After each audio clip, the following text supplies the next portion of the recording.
চট্টগ্রামে জসনে জুলুসে পদদলিত হয়ে মারা গেছেন 2 জন, অনেকে আহত হয়েছেন। আমি এই ঘটনায় গভীরভাবে মর্মাহত। নিহতদের পরিবারের প্রতি আমার সমবেদনা জানাচ্ছি। এই দুর্ঘটনার পিছনে আছে সংক্ষিপ্ত রোডম্যাপ, মানে নিরাপত্তার অজুহাতে রোডম্যাপ ছোট করে দিছে চট্টগ্রাম মেট্রোপলিটন পুলিশ। গত বছরে যেই রোড দিয়ে গেছিল এই মিছিল, এই বছরে তার জায়গাটা কমায় দেওয়া হয়েছে। অল্প জায়গায় অনেক বেশি মানুষ একসাথে হওয়ায় ভিড় চাপাচাপি বেশি হয়েছে। এটাই দাবি করছে সেখানে যারা ছিল। এডিটর সাহেব, গত বছরের রোডম্যাপ আর এই বছরের রোডম্যাপটা একটু দেখান না। দেখেন কত ছোট এবারে। আমি সবাইকে বলি যে যেটা রীতি, যেটা প্র্যাকটিস অনেকদিন ধরে চলে আসছে, সেটাতে হস্তক্ষেপ করবেন না। এই রোডম্যাপ অনেক আগে থেকে তৈরি, অনেক মানুষের, অনেক মুরব্বীর বিবেচনায় এটা তৈরি হয়েছে, অনেক দিনের প্র্যাকটিসের পরে তৈরি হয়েছে। এটা কয়েকজন পুলিশ অফিসার বদলাই দিতে পারে না। এই জায়গাটায় হাত দিয়েন না। অনেকবার বলি, রীতির মধ্যে হাত দিয়েন না। যাই হোক, এর মধ্যে ঘটছে আর এক ঘটনা। কি সেই ঘটনা? সকালে হাটহাজারী মাদ্রাসার সামনে দিয়া জসনে জুলুসের আসা গাড়ি লক্ষ্য করে পানি ছুঁড়ে মারার অভিযোগ ওঠে। এই ঘটনাকে কেন্দ্র করে সামাজিক যোগাযোগ মাধ্যমে মাদ্রাসাকে উদ্দেশ্য করে অশালীন পোস্ট দেয় এক যুবক। এই নিয়ে হাটহাজারী অঞ্চল রণক্ষেত্রে পরিণত হয়। ওই ছেলেকে গ্রেপ্তার করা হয়েছে। সে প্রকাশ্যে ক্ষমাও চাইছে। শোনেন। আসসালামু আলাইকুম। আমি ছোট মানুষ, আমার বয়স হচ্ছে 20 বছর। আমি না জেনে একটা করে ছবি আপলোড দিয়েছি। আমি সবার কাছে প্রার্থনা করতেছি, সবাই আমার ক্ষমা করে দেবেন। তাও সংঘাত ছড়ায় পড়ছে। আমি যখন রেকর্ড করি সেই সময় হাটহাজারী মাদ্রাসার শিক্ষক এবং সেনাবাহিনীর তৎপরতায় হাটহাজারীর পরিস্থিতি নিয়ন্ত্রণে আসছে। গুরুতর আহত 20 জন ছাত্রকে চট্টগ্রাম মেডিকেল কলেজে পাঠানো হয়েছে। হাটহাজারী উপজেলা স্বাস্থ্য কমপ্লেক্সে আউটডোর সহ প্রায় 1.5 শতাধিক আহত ওইখানে চিকিৎসা নিয়েছে। ভয়াবহ অবস্থা। আজকে হাটহাজারী মাদ্রাসায় পরীক্ষা নেওয়ার কথা ছিল, সেই পরীক্ষা স্থগিত করা হয়েছে। আমরা সবাই দোয়া করি সৃষ্টিকর্তা যেন সবাইকে পরিপূর্ণ সুস্থতার সাথে দীর্ঘ নেক হায়াত দান করেন। এই সংঘাতের ঘটনাটা পূর্ব পরিকল্পিত। পতিত আওয়ামী লীগের উস্কানি এবং সরাসরি অংশগ্রহণে এই ঘটনা ঘটছে। দেখেন, গাড়ি কলের লোক এসে নামতেছে হাটহাজারী মাদ্রাসার সামনে, আক্রমণ করবে হাটহাজারী মাদ্রাসা।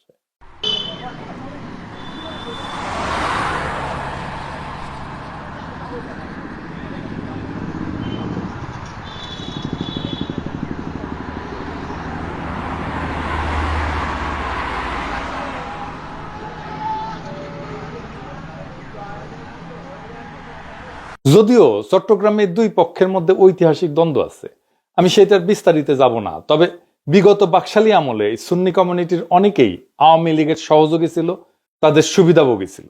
এই হাটহাজারী ঘটনার পরে আপনি দেখেন হারুনিজার সহ দায়িত্বশীল অনেকেই খুব সুন্দরভাবে 2 পক্ষকে শান্ত থাকার অনুরোধ জানাইছে। কিন্তু এই আলাউদ্দিন জেহাদি নামের এক লোক যে নাকি ওয়াজ করে, তে দেখলাম দ্রুত হাটহাজারী বাস স্ট্যান্ডে যেতে উস্কানি দিচ্ছে যেন ওইখানে যে হামলা করা হয়। এইরকম কোন একটা দাঙ্গার ঘটনায় যারা পরিস্থিতি শান্ত না করিয়া উস্কানি দিতে বলে, তাদের উদ্দেশ্য খারাপ। আমি মাদ্রাসা থেকে তথ্য পাইছি ছাত্রলীগ আওয়ামী লীগ একসাথে আসছে হামলা করতে। এই যে আলাউদ্দিন জেহাদি যে ডাক দিচ্ছে সবাইকে, সে আসলে কে? আসেন একটু দেখি। সে একজন আওয়ামী লীগার।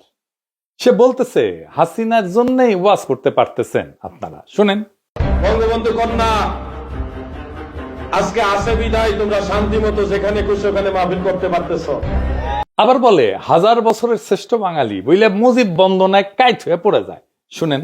1000 বছরের শ্রেষ্ঠ বাঙালি, বীর বাঙালি বঙ্গবন্ধু শেখ মুজিবুর রহমান, তিনিও কিন্তু সুন্নি ছিল, ওয়াহাবি না।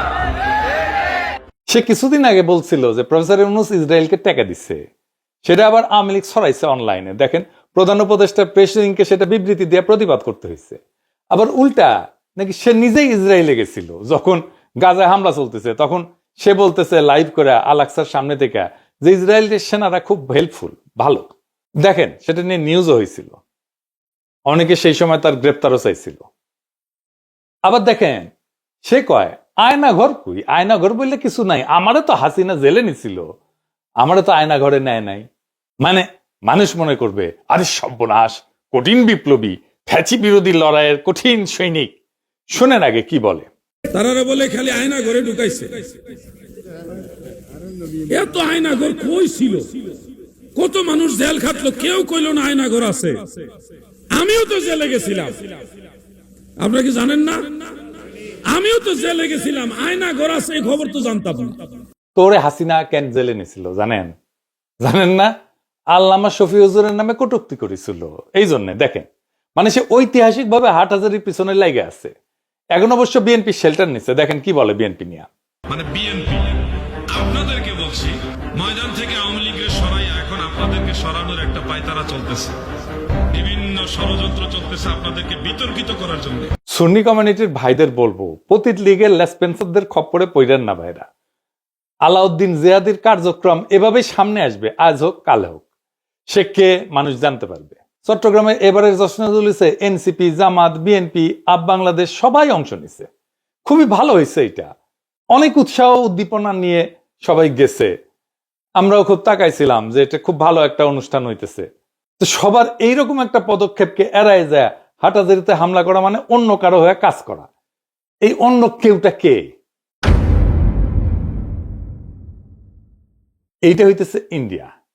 এটা ওয়াকারের মিলিটারি ইন্টেলিজেন্স। বাংলাদেশে যা যা ঘটতেছে আর যা যা ঘটবে কিছুদিনের মধ্যে, তার বেশিরভাগই করতেছে এই মিলিটারি ইন্টেলিজেন্স আর তারাই চাইতেছে ডাকসু ইলেকশন যেন ভন্ডুল হয়। ওরা জানে ডাকসুতে কারা জিততে যাইতেছে। সামনে কিন্তু আরো ঘটনা ঘটবে। আমি সাবধান করে দিই সবাইকে, সবাই খেয়াল রাখবেন।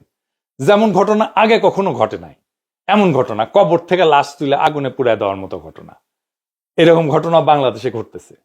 সরকার বসে থেকে ঘুমায়ার আগুল চুষে। স্থানীয় মুসলমানদের দিনের পর দিন প্রতিবাদ সেনাও কিছু করে না, সেজন্য এরকম ঘটনা ঘটতে পারে। চট্টগ্রাম ইউনিভার্সিটিতেও দেখলেন কি লঙ্কা কাণ্ড ঘটে গেল।